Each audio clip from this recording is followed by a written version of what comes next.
The day I received my stomach cancer diagnosis coincided with my dear husband's celebration of his secretary's birthday. For 7 years, that woman had been clinging to him, and he had grown equally frustrated with her persistence.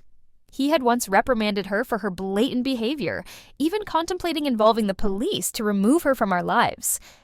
Yet now I saw Simon tenderly brushing her hair and bending to pick up her high heels. His usually detached demeanor softened as he affectionately addressed her child. I nestled on a bench in the hospital corridor, staring blankly at the silent phone screen. Just 30 minutes earlier, I had been informed that I had advanced stomach cancer. The doctor had looked grave and said, "Your condition is very serious. We need to establish a treatment plan immediately." He suggested I discuss it with my family first. I nodded, contemplating how to break the news before finally deciding to contact Simon. Since our marriage, he had been the perfect husband, meticulously caring for me. Everyone at work knew I was his cherished partner. Even when I had minor illnesses, he was extremely worried. Now, facing such a significant challenge, I was more concerned about him than myself. After all, we had overcome so much together to build the life we had. But, to my surprise, no matter how many times I called, he didn't answer. It was 9 o'clock, and he should have been home by now. Earlier, he had texted me about an important client meeting. During the toughest times of starting our business, I had endured excruciating pain at the bank without complaint to avoid disturbing him during meetings. But now, the pain from the biopsy was intensifying, making my hands tremble. I desperately wanted to hear his voice immediately. Taking a deep breath, I dialed his number again. "The number you have dialed is unavailable. Please try again later." I only heard a continuous dial tone. Determined not to give up, I tried calling again stubbornly, just as I thought the call would end. He finally picked up. Simon's normally clear voice sounded a bit hoarse. "What's wrong, honey?" My nose tingled, and I tightly held the cold diagnosis report. "I went to the hospital today. There's something I need to tell you, Simon." Before I could finish, a sweet, gentle laugh came through, followed by the sound of fabric shifting. I heard my own dry, panicked voice from within. "Are you with her?" Simon's tone stiffened briefly before he regained his composure. "We're discussing an important project, and the client is pushing us. We'll talk about it tomorrow. Since you're not feeling well, don't wait up. Get some rest." He abruptly ended the call. I opened my mouth, but only managed to silently bite my lips, holding back the words I had intended to say. In the past, I would have simply listened, thinking it was just another routine social gathering, but if I hadn't noticed, that woman was clearly Fiona, the secretary Simon had let go 3 years earlier. Fiona had been the person Simon disliked the most. In the first year after the company went public, she had applied to be Simon's assistant. The role didn't require exceptional qualifications, just professional competence. But her quiet nature and seemingly sincere appearance had worked in her favor. When I discovered she had feelings for Simon, I wasn't entirely shocked. Simon had been the popular guy in university, with many girls pursuing him. After battling to become a boss, his already sharp features had become more rugged, radiating the distinctive presence of a mature man. As the leader of the modeling team, I had only agreed to be with him after his persistent courtship. Even at work, I often received envious looks. In contrast, Fiona, with her plain appearance, slight frame, pallid skin, and shy manner of speaking, didn't seem threatening at all. However, her behavior soon deviated sharply from her personality. She would bring homemade meals to Simon while he was busy reviewing contracts, ignoring his cold stares. When that didn't work, she began shortening her skirts deliberately to increase physical contact at work. The most blatant incident was during a business trip when she stole his room key, claiming she was intoxicated, and entered his room. Blushing, she said, "You've been married to Wendy for so long without children. Whatever she can do, I can do too. Do you see how good I am?" Simon was shocked. He sternly reprimanded her. "Do you have no shame? If you try this again, I'll fire you." The ordeal exhausted me during the company's growth phase, making it difficult for me to conceive again, a lingering sore spot between us that even his parents didn't dare to mention lightly, hoping to make her abandon her pursuit. Upon returning from the trip, he had placed photos of us from our university days and our marriage on his desk, prompting comments from everyone in the office. Colleagues joked that Fiona had no chance, always harboring unrealistic dreams. Perhaps still retaining some sense of shame, Fiona had behaved herself for a time. Just when I thought she would realize and willingly give up to keep her job, another incident happened on a stormy night. During a hectic business expansion phase, when we finally had time for intimacy, a phone call interrupted us. As soon as he answered, Fiona's sporadic crying was heard from the other end. "Simon, I'm at the hotel now. Can you come pick me up?" "Are you crazy to call me in the middle of the night?" "Why don't you take a taxi?" Simon sighed impatiently, about to hang up. "No, don't come." "Help me, please." Her sudden, desperate scream startled both of us. The sound of thunder and rain outside heightened the urgency in her voice. He looked at me, gently massaging his temple. "What's happening?" Fiona was gasping for breath. "I came to deliver documents to Mr. Lee, but he sent people to block me downstairs. Now I'm hiding in the bathroom. I can't come out. Please, I'm so scared." Upon hearing the name, both he and I held our breath. Mr. Lee was a key partner of the company, and if he had set his sights on Fiona, things would be difficult for her today. Simon clenched his phone, stood up abruptly, and began dressing. If anything happened to her, the company would be responsible. I decided to check on her. When daylight finally broke, Simon returned. I looked at him. His exhausted face and the small cut at the corner of his mouth made me pity him. He collapsed onto the couch and vented, "You have no idea how hard she is to handle. She screamed loudly and crudely, insisting that I take her home. I was at my wit's end, dropped her off at her residence's entrance, and hurried back. Don't you have any sympathy for me?" "I just thought of dropping her off at her community," I said. But I clearly saw a smudged and suggestive mark on his wet collar. The mark was too obvious to ignore. Simon noticed my disappointment. He tried to reassure me. "Honey, I swear nothing happened between her and me last night. You are the only one in my heart." Suddenly, she leaned in while we were in the car. As I watched him scrub the collar of his shirt with his strong knuckles in the bathroom, my doubts slowly faded with the soap. The next day, Simon offered to fire Fiona. During a busy business expansion period, changing secretaries would only add more strain to his workload. While I was concerned, Simon was resolute in his decision. He summoned her to the office and announced her dismissal in front of everyone. The reason was obvious to all, and the room filled with murmurs. Fiona's eyes filled with tears.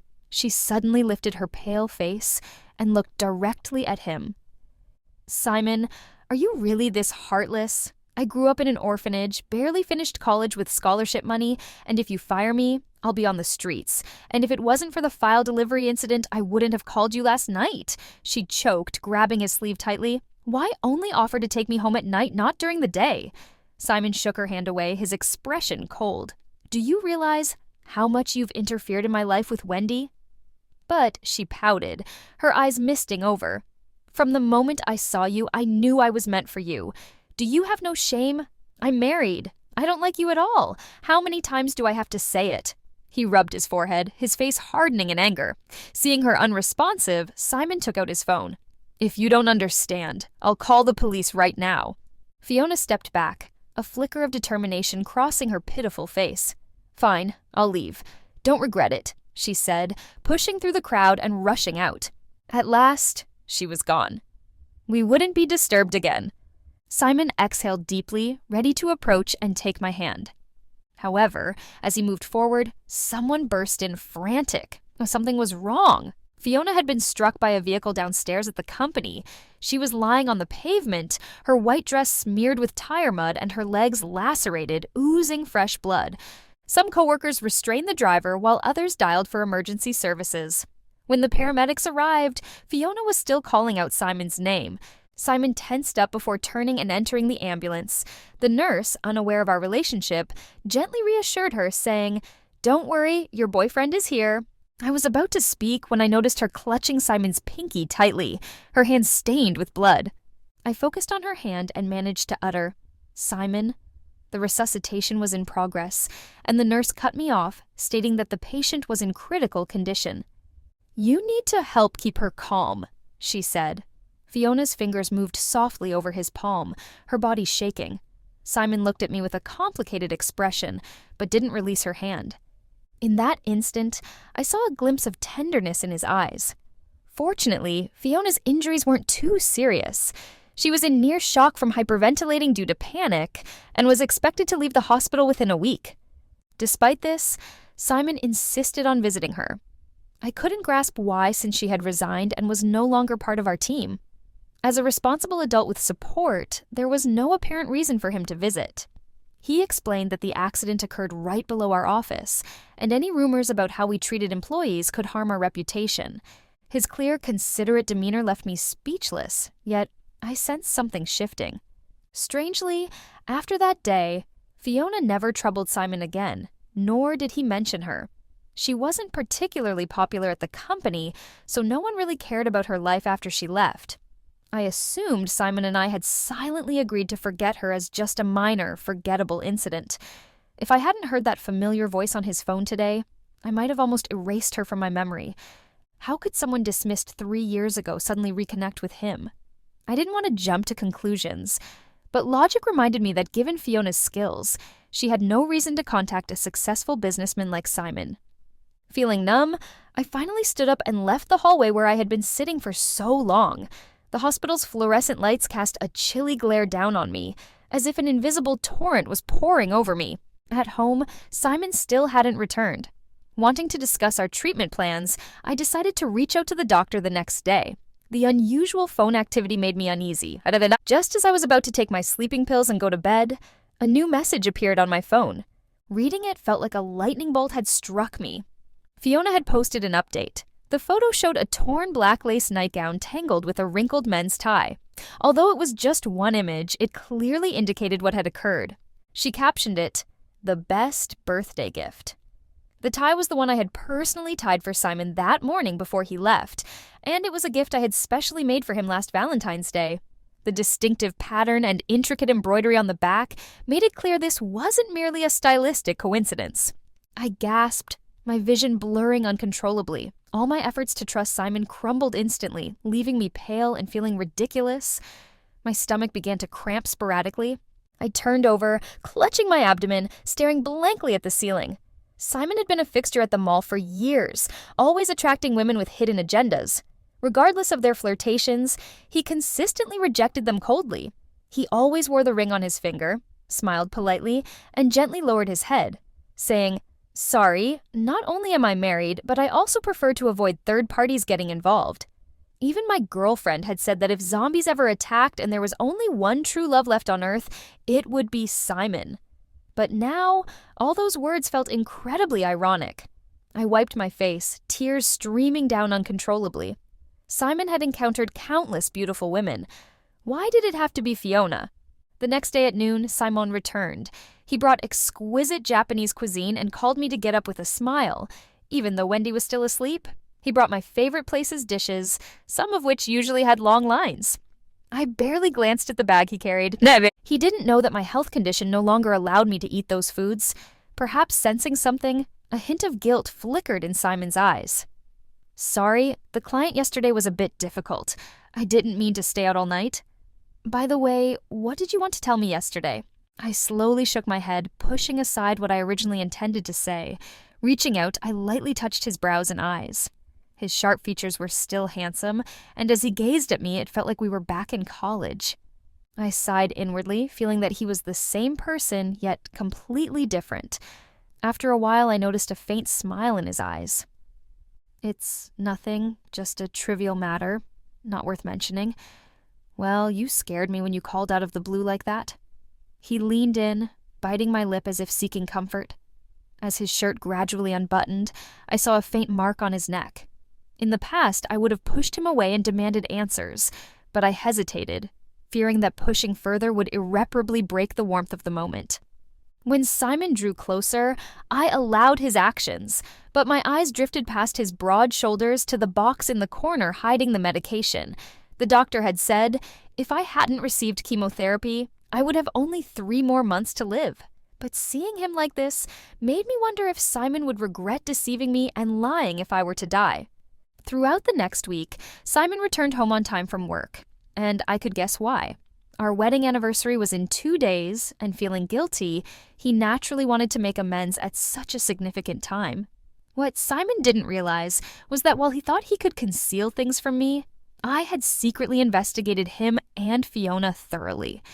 Even if their affair had disastrously failed, I needed to know exactly when their ridiculous entanglement began. The company they worked for was connected to my best friend, and the work was done efficiently.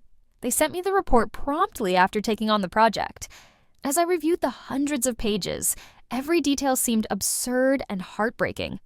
It turned out that after the accident, Fiona used the excuse of Simon leaving behind a watch to ask him to come to the hospital to retrieve it. That watch was a gift I had given him at graduation, a Swiss-made timepiece with unmatched precision. How could it have ended up with her without being manually removed? I asked my best friend under what circumstances a man would take off his watch without staying overnight. Her response left me speechless. No wonder Simon never dared to explain the true reason for visiting her. Reflecting on everything now made it clear. I realized that even his dramatic dismissal of Fiona was probably just a superficial act for my sake. After all, he had changed secretaries, but not in other areas. From the number of times Fiona was blocked, Simon did regret it. As for why the defense fell apart, maybe it was out of sympathy, maybe she was too troublesome. Or perhaps he simply wanted to. After quitting due to her strong utilitarian nature, she hadn't found a suitable job and could only survive by delivering takeout. She had shown him her burned hand from the takeout, sent him screenshots of customers insulting her, saying she couldn't endure this life anymore and that it would be better to die. Initially, he had impatiently blocked and deleted her, but gradually he just left her messages on read. On the day her performance was at its lowest, she sent him a voice message sobbing, "Simon, I desperately need to see you. If you don't come back, I'll jump off the rooftop." He urged her to stop acting, but panic set in when he viewed the video she had sent, where she was screaming for him to remain still and not leave. The screen froze at that moment, and I took a deep breath, recalling the day Simon returned from work with his shirt unusually scented with a strong women's perfume. He had always disliked that fragrance, intentionally avoiding close contact with female visitors, even at social events. If any scent lingered, it only clung to his coat. Despite his normally high energy, he seldom changed into pajamas right after bathroom breaks, opting instead to rest. I found it odd.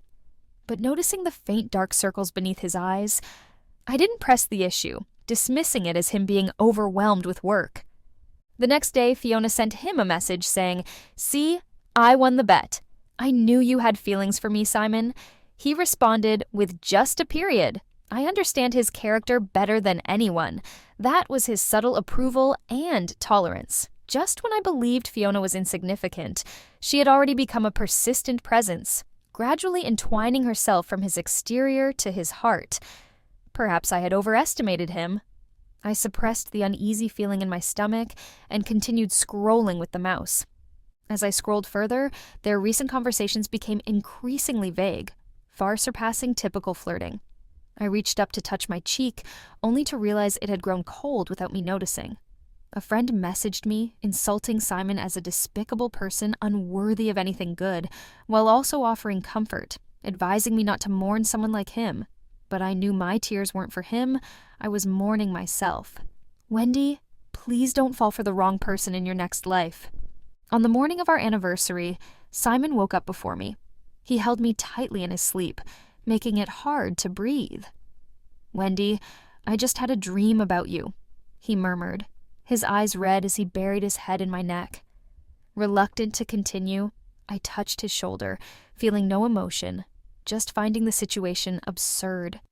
"It's just a dream, and you're already so scared. How would you react if it became real?"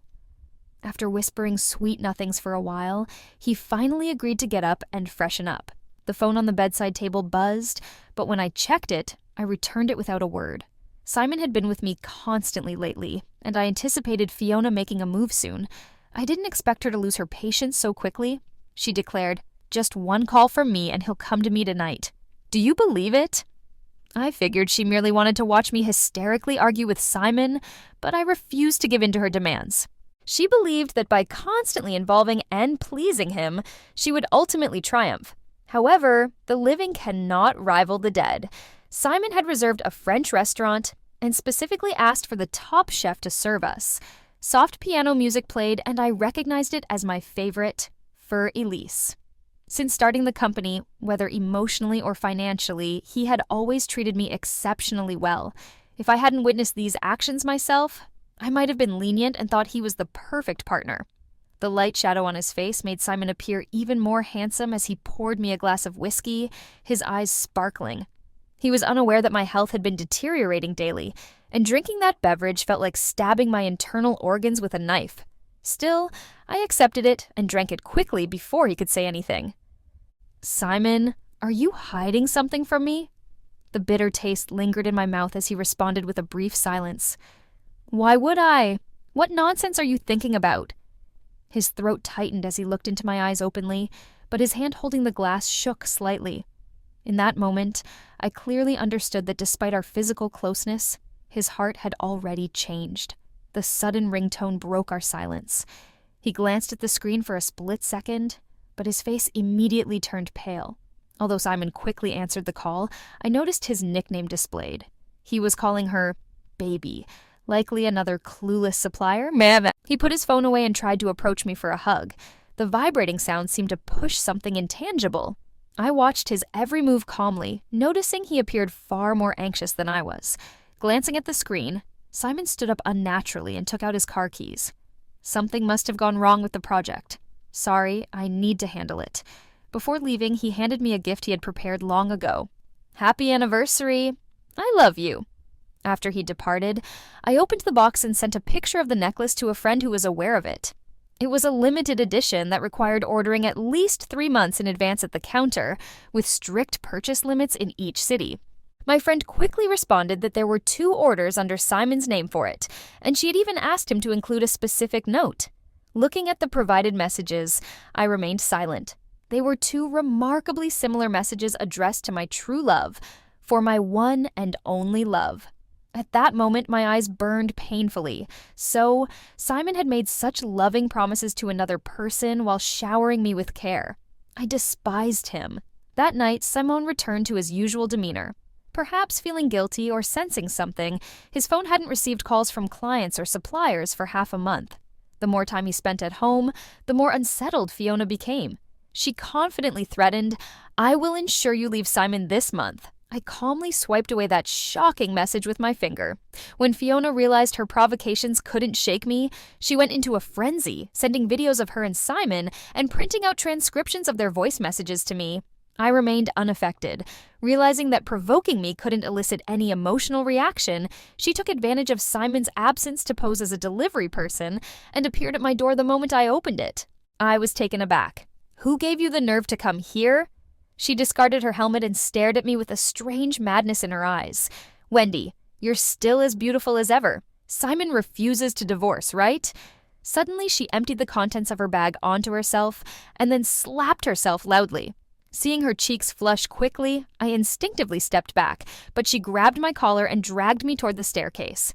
She was completely unhinged, and I sensed that this ordeal wouldn't involve just the 2 of us. "Fiona, calm down," I tried to reason. She was incredibly strong, and I struggled futilely against her excessive grip on my collar. "Guess who will choose this time?" she taunted, moving closer before pushing me forcefully backward towards the stairs. In the next moment, Simon's figure came into view. I was about to speak but couldn't find the words as I met his cold gaze. He quickly glanced at me lying on the ground, and then rushed straight to Fiona. She appeared to be in pain, clutching her stomach and moaning, "It hurts, Simon. Will our baby be okay?" I couldn't believe it. Looking up in shock, I saw Fiona was carrying his child. Tears welled up in her eyes as she trembled in his arms. "I was just here to drop something off for Wendy. I don't know why you attacked me, slapped me, and pushed me down."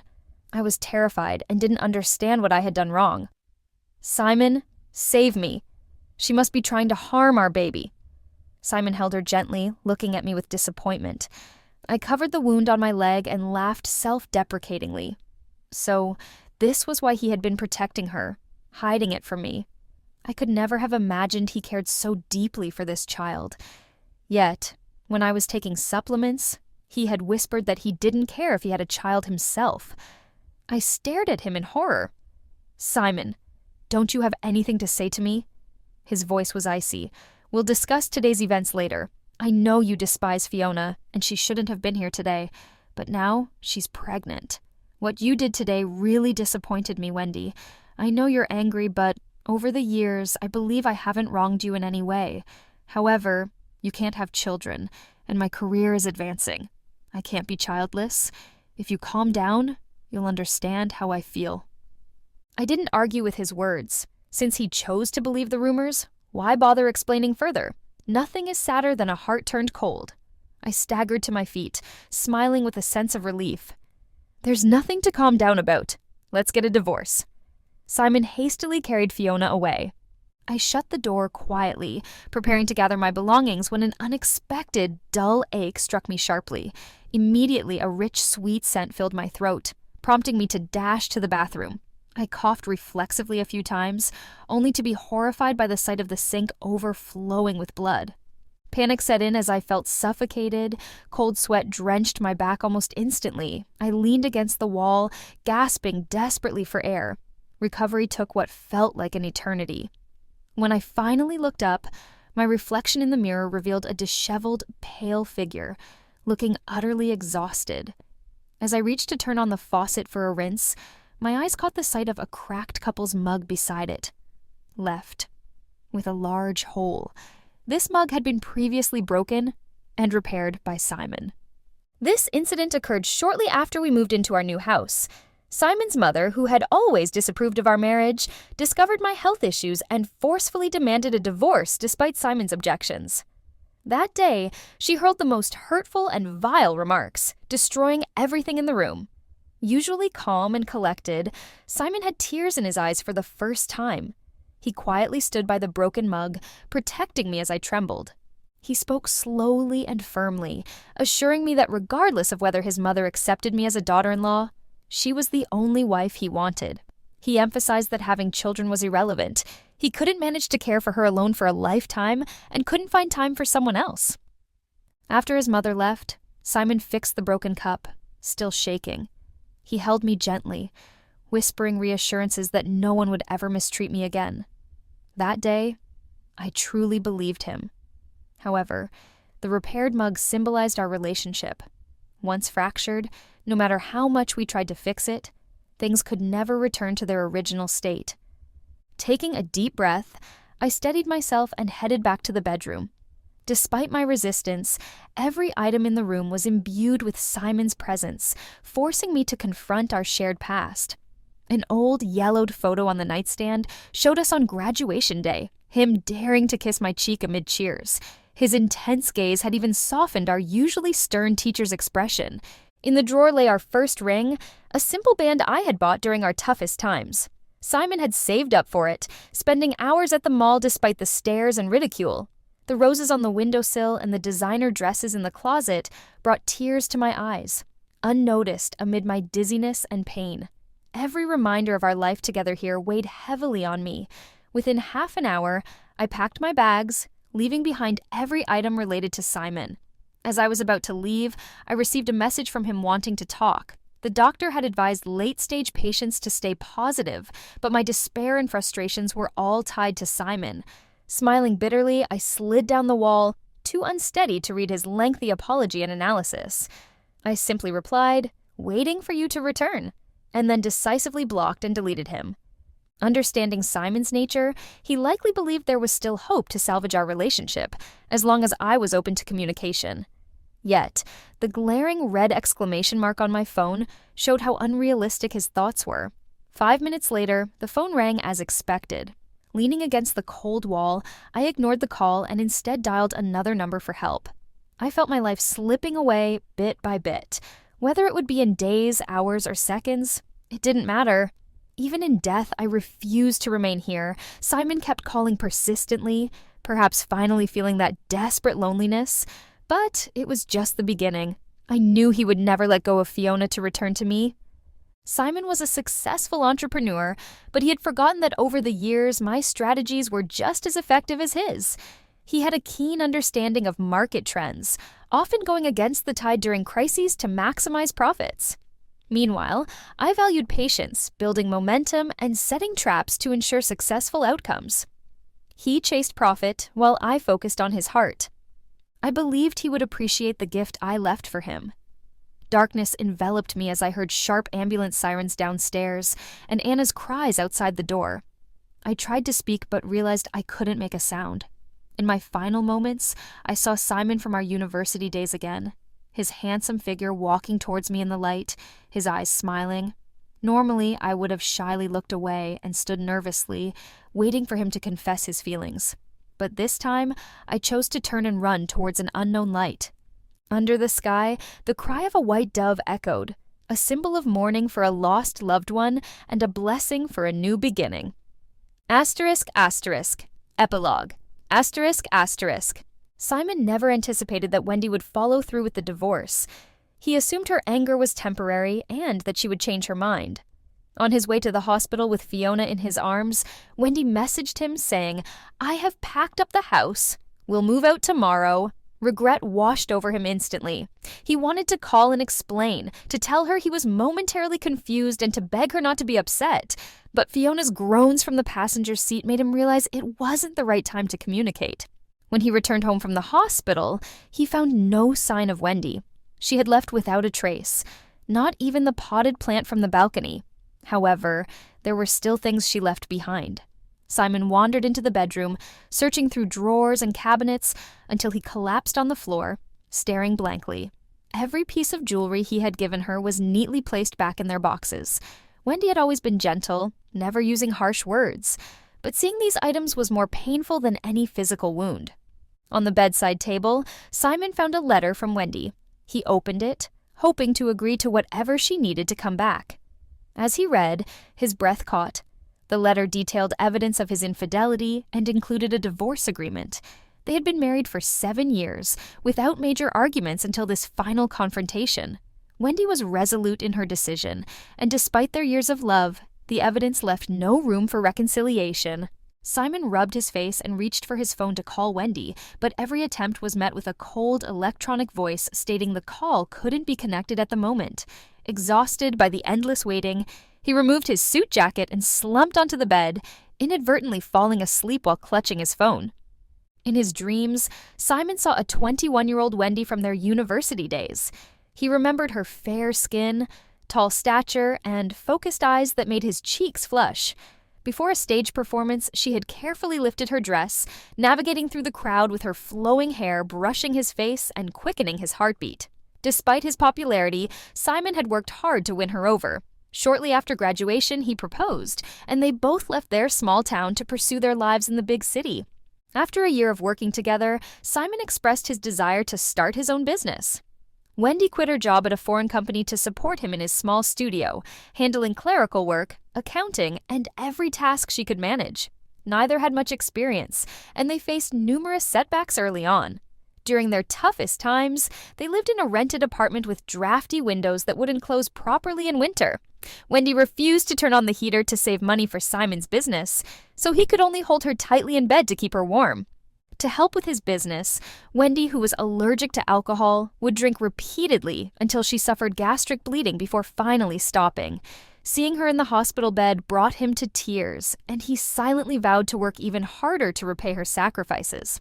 By chance, he secured a significant contract and rushed back to share the news.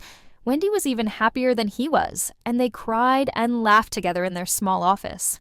In that moment, he felt that as long as she was by his side, they could overcome any future challenges.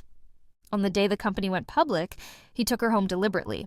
Walking through the fields, she wore a skirt that brushed her calves against the low-hanging wheat ears, causing her discomfort. He gently reached out to shield her, making her blush. In his dream, the environment remained warm and vivid, filled with genuine emotions. Suddenly, everything changed as dark clouds began to gather ominously in the sky, accompanied by flashes of thunder and lightning. He noticed Wendy, who had been smiling just moments before, abruptly pushed his hand away with a cold demeanor and ran swiftly ahead. She declared, "Simon, I don't want you." He reached out to grab her, but no matter how hard he tried to pursue her, he couldn't catch up. Her back was unclear, and he couldn't discern his surroundings. Lost in endless darkness, he called out her name while running without direction, feeling as though an invisible force was squeezing his throat, making his chest shake and his breathing accelerate. Overcome by fear and panic, he was powerless, drenched in sweat. Just when he believed he would perish in this nightmare, a fragile voice jolted him awake, calling his name. "Simon?" Upon opening his eyes, Simon thought Wendy had changed her mind and returned to him. However, he saw her best friend Anna instead, which momentarily startled him. He looked at her and asked, "Why is it you? Where is Wendy? I want to see her." Anna responded with a sneer, refusing to answer his questions. Instead, she glared at him coldly. "Now you remember her, but instead of being with that pregnant woman, why are you trying to act so sorrowful?" Calmly, she continued her tirade, and Simon replied, "I know she doesn't want to see me. Please, let me have a chance to see her." Simon believed he was mistaken. Wendy had loved him deeply. If he could just meet her, he might find a way to earn her forgiveness. As a successful businessman, he pondered the expressions and words he would use to capture her attention when they first met. After a while, Anna's sad yet mocking smile appeared. "Where are you going to see her?" Simon said, "I'll tell you, Wendy is dead." His face froze as if he'd heard a bizarre joke. "Did she instruct you to say that?" "I know she's upset, but she wouldn't curse me like this." Unable to tolerate it, Anna slapped him hard and threw a paper in front of him. Her face looked exhausted, her eyes bloodshot. "I'll say it again. Wendy is dead. You didn't even know your wife had cancer, did you?" Suddenly, a loud noise blasted in his ears, causing him to tremble and collapse to the ground. The death certificate felt both light and heavy as he struggled to pick it up multiple times. Finally accepting the truth, he began coughing violently, eventually spitting up a pool of blood. Simon went to visit Wendy one last time. She had no family, only a few friends who came to pay their respects. The funeral was simple, adorned with white flowers and candles that pierced his vision. He couldn't comprehend what he saw. In the hallway, he hysterically shouted, and everyone thought he had lost his mind. After a nurse forcibly injected him with a sedative, he ran downstairs again and stumbled towards her. If she couldn't be dead just a moment ago, she was smiling sweetly like before. He knelt down, trying to grab her hand, but only felt coldness, a chilling cold that prevented him from deceiving himself, as if a knife had sliced his heart, leaving a bloody wound. He recalled reading in the report that Wendy had passed away the day after taking Fiona to the hospital. The doctor had said her body was too weak, and the shock that day had caused a fatal seizure. Despite their efforts, her will to live was too fragile, and she didn't survive. Seeing him still standing there, the doctor adjusted his glasses and asked, "Are you her family?" On the day of the diagnosis, Wendy had tried to contact her family but couldn't reach anyone, unaware of what was happening on the other end. She had been so young and hopeful at the start, but it ended in tragedy. It was then that Simon truly understood the magnitude of his mistakes. He silently turned and went back home, no longer caring about his business despite customers bombarding him with complaints. He had founded the company with Wendy, and now that she was gone, he lacked any motivation to continue. Night fell, and the lights shone brightly. When Fiona came to visit, she found Simon distressed. He had lost weight, his cheeks were sunken, and he looked awful. During these days, he neither ate nor slept, constantly numbing himself with alcohol. His memories became increasingly hazy, forgetting everything from the past few years except for Wendy saying she would go out to buy him something delicious, assuring him that if he waited, she would return. Fiona carefully touched his face, avoiding the broken glass bottles on the floor, calling his name softly. Simon lifted his head blankly, his pupils trembling as he met eyes similar to Wendy's. Upon recognizing her, his expression changed before returning to a numb state. He tilted his head, counting down the minutes and seconds until Wendy would come back. In reality, he had been endlessly counting, lost in his thoughts. Fiona grew impatient, clutching his arm and shaking him forcefully. "Simon, Wendy is dead. You still have me and our baby." Before she could finish, Simon's heart snapped. "Get out. I don't know you." Fiona cried, asking, "After all this time, have you never loved me?" She kept repeating, "Why? Why can't you just look at me? I'm just a woman longing for love." Simon seemed oblivious to her pain. He sat like a soulless puppet, still counting. Confused, Fiona watched his actions and realized that compared to herself, Simon was the one who had truly lost his mind. She'd always known how to use tears to gain sympathy, but now, crying and weak, he didn't even look at her. Soon her tears turned to fear. Unlike before, she felt a sharp pain in her abdomen, unable to speak a word. She could only watch as the floor beneath her became stained red, trying to get Simon's attention by breaking the glass bottles. No matter how hard she tried, it seemed he couldn't hear her. The room grew silent, becoming even more terrifying as shadows threatened to engulf everything. Just as the room fell eerily quiet, the loud shouts of street vendors outside shattered the calm night. Simon's somber expression suddenly brightened. He thought that since Wendy refused to return, she must be angry with him. The night was silent, and she must be scared waiting alone. He had to find her. He struggled to get up, not even bothering to put on shoes, and ran barefoot downstairs. Every passerby heard him muttering, "She must be waiting for me at the stall." In the dark night, the dazzling neon lights enveloped the running man. Ignoring the speeding vehicles, he seemed to be searching for something, but on this wide road there was no sign of a peddler's shadow. The road was rough, and Simon's feet were badly scratched by sharp stones and gravel, but he didn't care. He only knew that Wendy was still waiting for him. Unaware of how long he'd been searching, the sound of a distant bus horn suddenly blared. The blinding hazard lights made it almost impossible for people to keep their eyes open. As his vision blurred, Simon abruptly stopped in his tracks. He opened his arms, revealing the first smile he had shown in days. "Wendy, I'm here to apologize to you.